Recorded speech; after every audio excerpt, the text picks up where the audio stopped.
Hey YouTube, Do-It-Yourself Junkie 369 here, and this is my first video slash introduction to my How to Play Chess series. Chess dates back to about 6th century AD, where it was started in India, and from there it just kind of migrated across the world. It's pretty interesting history, but I won't bore you guys with it. As old as it is, it's not the oldest game in the world. I just looked that up, and the oldest game is like Senet or something. It's an Egyptian game that originated back in like 3100 BC or something crazy. The hieroglyphs on Egyptian tomb walls of this game being played, it sure looks really similar to chess, but I'm sure it's different somehow. That's a quick introduction to chess. My background in chess actually started when I was about 5. My first two games I played against my dad, and I was trying to get him to teach me how to play because he had a really nice wood set that looked like it was handmade with all the pieces being turned on a lathe. And I always thought he made it, but I haven't asked him. I should really call him up and ask him. Unfortunately, I think the chess set was lost to mildew or mold or something, and was thrown out because it would have been impossible to clean the wood. Those two games were really short. I didn't know much about the game. I was still trying to figure out how all the pieces moved, and I knew absolutely nothing about tactics. And the knights were just confusing to me. I didn't understand them at all. And I think both times my dad won was because of those knights. And I didn't realize they could come across the board, put me in checkmate, and that was the end of the game. From there, for whatever reason, I didn't come back to the game until I was about 13, at which point I went and lived with my uncle for a short while, and he likes playing chess, and so I quickly picked up the game there. Most of my games were against him. Unfortunately, I did a lot of losing while I was learning how to play. And it's crazy because we'd be playing a game and he's over there also reading a book on how to get better at chess.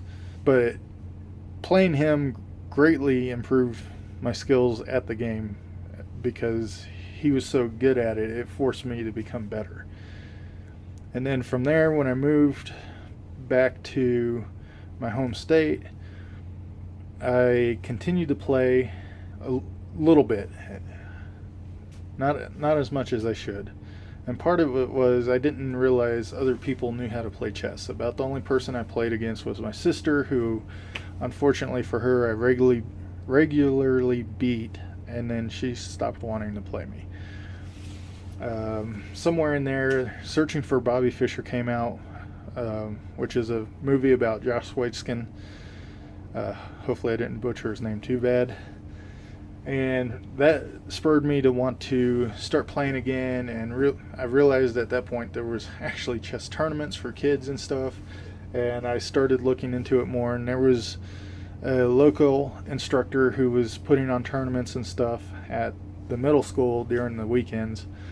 So I started going to those and playing, and eventually through high school I started playing at the local college against people much older than me, and that also led to my improvement to the point where I placed first in a high school tournament, local tournament, and then I placed second in a statewide high school tournament, which I was really trying to get first because the first place competitor got to go to Hawaii for nationals, and the tournament was on Mother's Day. My mom's probably forgotten this by now.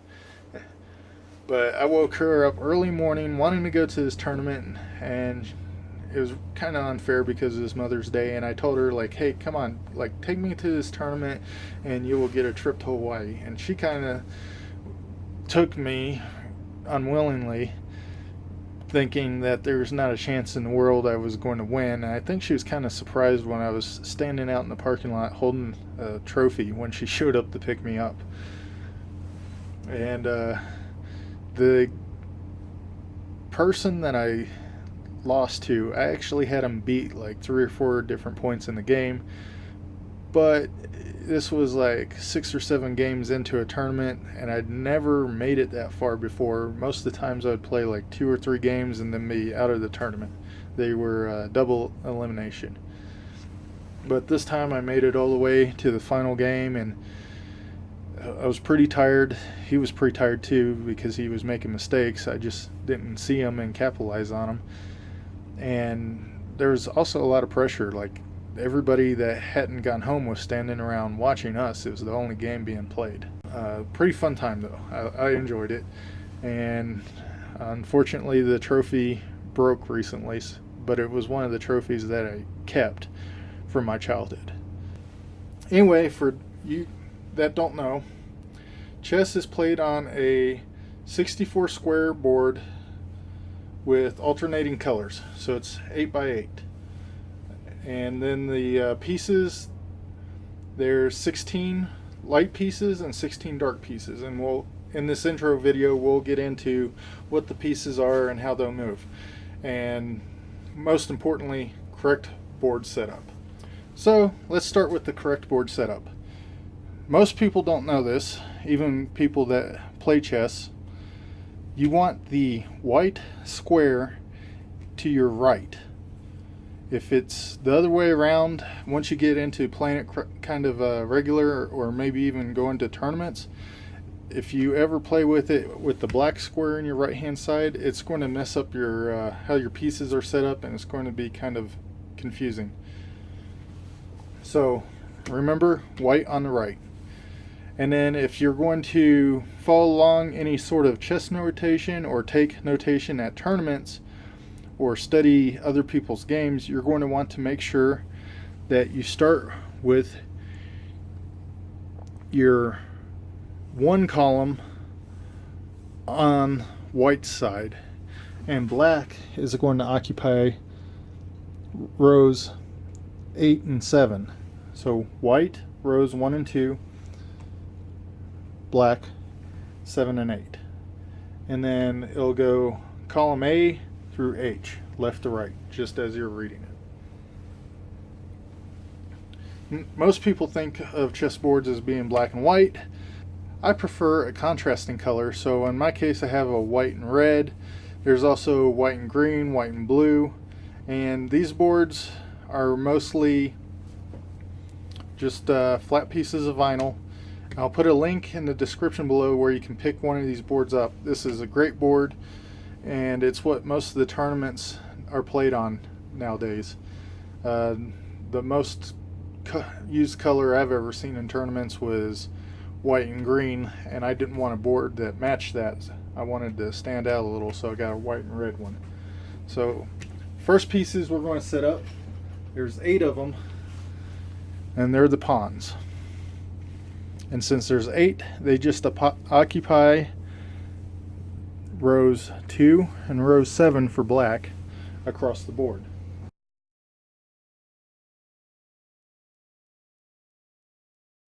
Now the pawn is kind of an underrated piece. In fact, each piece has a point value assigned to it, and in that point system, pawns are worth 1 point. And then basically pawns move 1 space each time they're allowed to move. And they can only move forward. They cannot move backwards.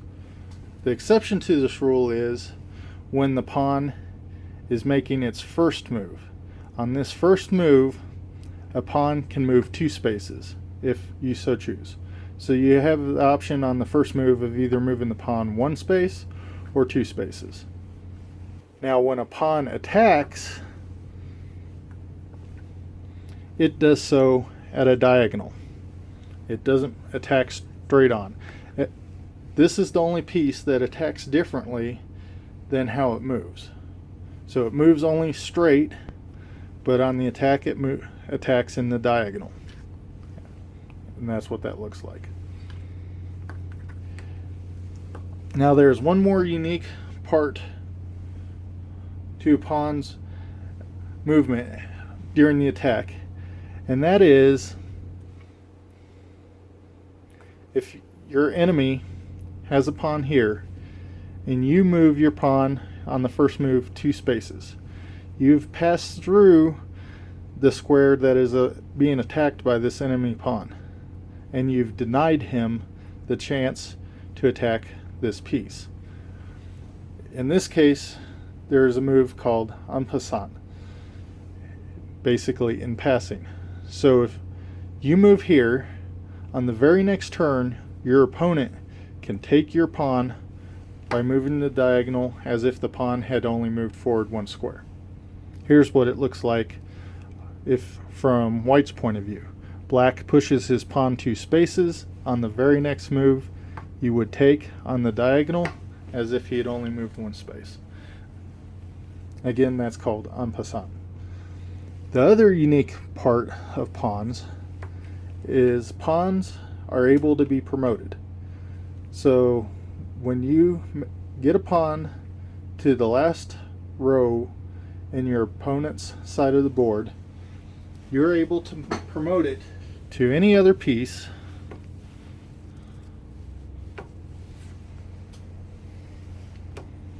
except for the king. So you can promote it to a queen, a rook, a bishop, or a knight.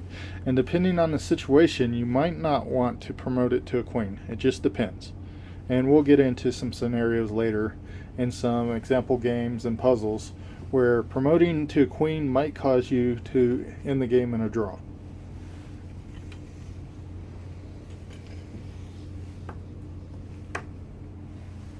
The next piece we're going to talk about is the king. The king goes on the square that is opposite of his color, behind the row of pawns. So if you're playing white, the king is going to go on your right hand side on the black square, or in this case red. And if you're black, your king is going to be on your left hand side on the light colored square. Now kings don't really have a point value because if you lose the king, the game's over. Basically, you need to have a piece attacking the king and the king cannot move. And that's called checkmate.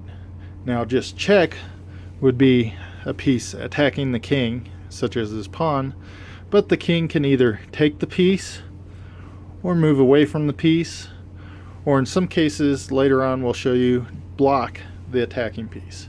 And that's just simply known as check. When you put a player in check or checkmate, you're going to announce which one it is to notify him that he has to take some sort of action. And if the king is in check, he has to move out of check. So in this case, you have to move the king. You cannot move any other piece. For the king's movement, you can only move 1 square at a time, but in any direction. So the king can move forward 1, backwards 1, side to side 1, or on a diagonal 1, and that's it. Now the king cannot jump over or pass through pieces, so if you have a pawn here, the king cannot move to this square. It can only move to one of these squares that are unobstructed. Also, the king cannot move into check or make any movement that passes through check. And that's important later on when I talk to you about castling, but that's more of an advanced move that we'll get to probably in a later video. Just remember, the king cannot put itself into check, because the next move the player would take the king and then the game's over. Now if the king is trapped, cannot move, and no other pieces can move, then that is what's known as a draw or a stalemate. You can also offer your opponent a draw at any point during the game, but they do not have to accept it. They can continue to play. If you tip your king over as such, that's basically forfeiting the game and you've acknowledged that the other person has won. This is usually done when you know that the game is lost and you do not want to waste any further time playing it, because especially in a tournament, depending on how soon or early you finish your game, that's how much longer you have until the next round begins, and you could be using that time to study, rest, and prepare for the next game if you're not out of the tournament. The next piece that we'll place on the board is the queen. It's easy to remember. The queen goes on her own color. So white queen on light color squares, black queen on dark color squares. The queen in the point system is worth 9 points. Now the queen, for its movement, can move any direction on a diagonal, either way, backwards, forwards, or side to side. And she can move any number of spaces as long as it's unobstructed. So if you had a pawn here, the queen can only move to the left until it comes up against that pawn. The attack is the same way. The queen can attack this pawn on the diagonal or this pawn straight in front of her. The queen cannot jump over other pieces. It has to be a clear line of sight to the square you're moving to. Next pieces are worth about 3 points. There's some debate whether bishops are worth more or less than knights. And these are the bishops. And basically you can tell bishop because it kind of looks like a bishop's hat from the Roman Catholic Church. And they basically think of them as advisors to the royalty, so they're real close at hand. They're right next to them, flanking either side. And you have 2 of them. One bishop is on a dark colored square and one bishop is on a light colored square. And that's pretty important because bishops only can move unobstructed diagonals. So this bishop on the dark color square will always be on the dark color square. This bishop on the light color square can only move diagonals and will always be on a light color square. And same rules as the queen. The bishop can continue moving as long as the path is unobstructed. So if you have a pawn here, the bishop can only move up to the square. It cannot pass through or over that blocking piece. For attacking, the bishop attacks the same way it moves. It can attack this pawn or this pawn, which would basically you move to the square and remove the piece that you attacked. The next piece is also worth 3 points, and as I said before, there's some debate on which one's worth more. Some people will put the bishop at like 3.5 points and the knight at 3.3, but it's kind of pointless. And as I said, these are the knights. Knights are easy to remember. Knights ride on horses. The piece looks like a horse. Their placement goes out here, almost on the edge of the board. This is to get them as far away from the king and queen as possible, because horses stink. They smell bad. You don't want them next to the royalty. And that's an easy trick on remembering which order these pieces go in. Knights are very special because they can pass through or over pieces. And basically, their move either looks like an L shape, so up 2 over 1, up 2 over 1. Basically, if you have a knight on a dark square, it's going to end up on this one, these two if there weren't pawns here, this square, or this square, all light squares.